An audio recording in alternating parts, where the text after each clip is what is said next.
Waste میں anonymous sperm اور egg donations ہوتی ہیں، اس طرح آگے یہ بہن بھائی سے بھی شادی کا امکان ہو سکتا ہے؟ نہیں، بہن بھائی کی شادی تو چھوڑیں، یہ تو ہے ہی منع. جی. جو ولد الحرام ہے وہ اسی کو کہتے ہیں. جی جی.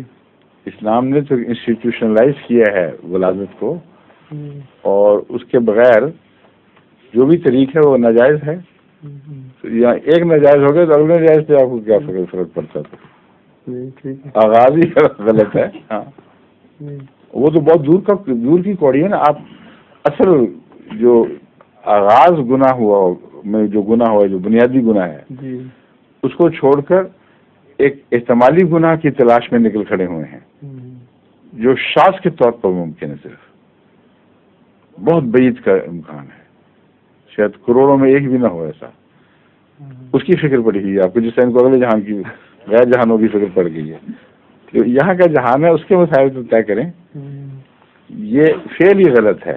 کسی اور کا کیڑا لے کر کسی اور کے رحم میں داخل کرنا، یہ ولد الزنا جس کو کہتے ہیں وہی چیز ہے. گناہ بے لذت ہے، مگر گناہ تو ہے نا.